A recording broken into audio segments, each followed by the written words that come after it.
Hello, everyone. My name is Amelia, and today we're going to be talking about wealth management.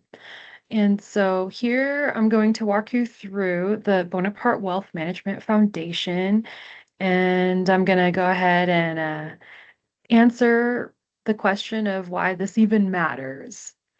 All right, so right here, right on the first page, um, there's three dimensions of impact. At the macro level, wealth management helps channel savings into productive investments, supporting economic growth and market stability. At the societal level, it shapes retirement security, philanthropy, and how opportunity is shared across generations. And at the personal level, right here, it does touch on everyday decisions like how a person budgets, invests, manage risks, and turn money into life goals. And so as we scroll down, you'll see that actually there's a huge wealth transfer that's going to be happening pretty soon here, where a massive shift of assets from older generations to younger ones. This creates both challenges and opportunities for advisors, helping families navigate taxes and portfolios and estate plans. And so as you keep going down, there are some reasons why studying wealth management matters. If you want a career in finance or if you want to make smarter choices with your own money, understanding these different forces here, it gives you a stronger foundation. So let's go ahead to the career progression here. Now, basically, this is what a career in wealth management can look like over time. So you're basically introduced to this six-stage career ladder where you start basically as a junior analyst slash associate, and over time you can grow into client-facing roles like, financial advisor, junior, senior. And as you actually go up the ladder, you do get more face-to-face client interactions. So basically, this time slip progression shows you, um, where time is spent on analysis and preparation. Um, And so, yeah, you'll see here that there are key licenses and credentials um, mapped to each of these stages. The SIE prep is kind of like the very fundamental basic one when you're starting out. And then people, as they're managing directors, they do start thinking about these higher level licenses.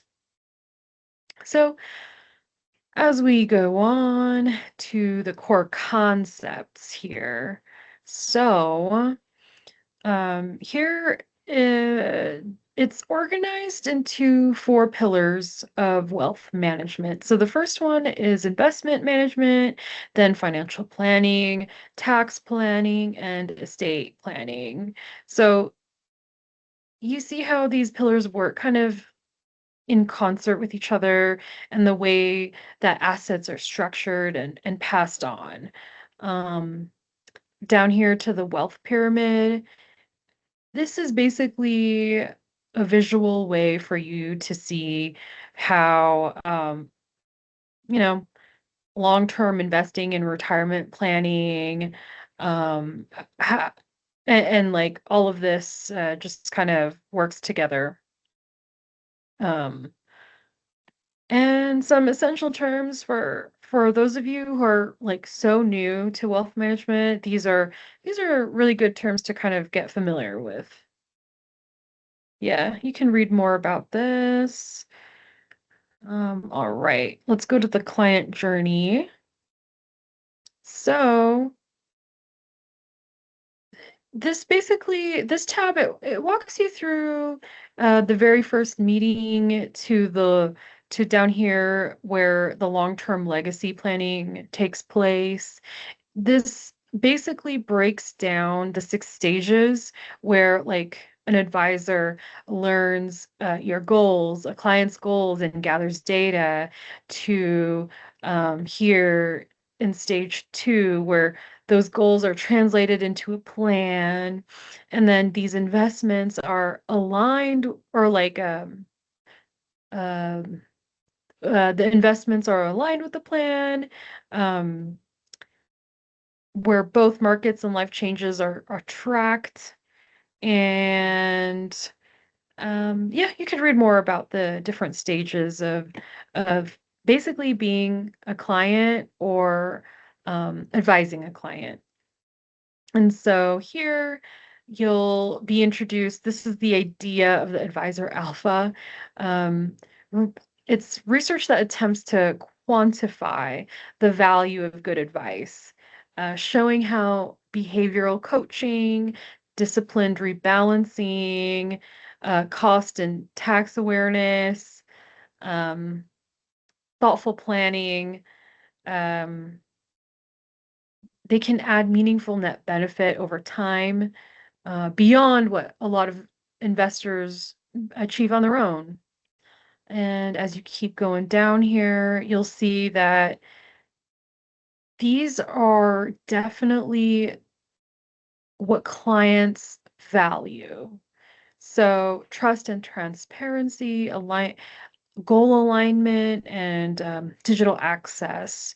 So this is just a good reminder that relationships and communication matter so much when it comes to the client advisor relationship. All right, so there are different sorts of investment theories, and this is just meant to be like a quick overview of the different ways that um, different companies, uh, they have their own theories on how they're basically putting together the portfolio. So um, here is the modern portfolio theory, the capital asset pricing model, and the efficient market hypothesis. These are very popular ideas and ideologies in finance that a lot of different advisors will execute during during the planning stage. So so basically, CAPM is a very, very popular one. Here's just some um, parts of the formula that advisors use. Here's the efficient frontier intuition. You can read more about that. And then here's also just kind of like a simulator of what it looks like for the compound effects, basically. And so you can go ahead and maybe like do 100, something small, just to like, you can play around with it. Let's do 10% over, who knows, let's say 5 years with annual contributions of, I don't know, 500. Calculate growth. Okay, so over 5 years with these different factors, this is how much you could make. Basically, your growth multiplier is 1.24. Yep. So it's also important to look at the industry landscape, right? Because um, there are different uh, there are moving parts at all times.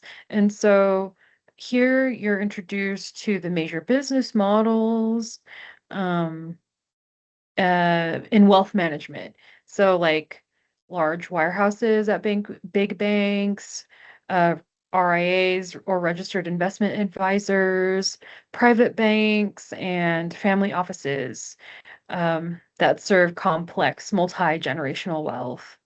So each model, it tends to differ in culture and client segment, product mix, and the degree of independence. So future professionals, it gives them a sense of what each environment kind of feels like. And so you'll kind of see the different models here, fee types, typical range, and then like the conflict risk. So just make sure to go down here and see what kind of speaks to you, you know? There are regulatory frameworks that you have to consider as you're in each role. Perfect. And then the last The last tab is the FinTech disruption, which explores how technology, especially AI and digital platforms, how it's changing wealth management. So there's three delivery models that you could see here. One is the pure robo advisor, which uses algorithms to automate portfolio management. There are hybrid models, which blend a robo platform with access to human advisors. And here's the AI enhanced human, which are central to the relationship. Humans are central to the relationship, but they do use advanced tools for research, personalization, and monitoring. There's basically, you could see these AI applications in wealth management. Um, from portfolio intelligence, real-time risk tracking to tailored client communications, digital engagement, and automated compliance surveillance processes. As you scroll down, uh, you could see how assets under management are shifting across these models as younger and more tech comfortable investors enter the market. And as established firms, as they upgrade their platforms. So basically, a key takeaway for this tab right here is that fintech cannot replace the emotional guidance um, that occurs in stressful markets, multi-layered planning that spans tax, estate, and life decisions, and values-based advice that connects money to what matters most for each person or family.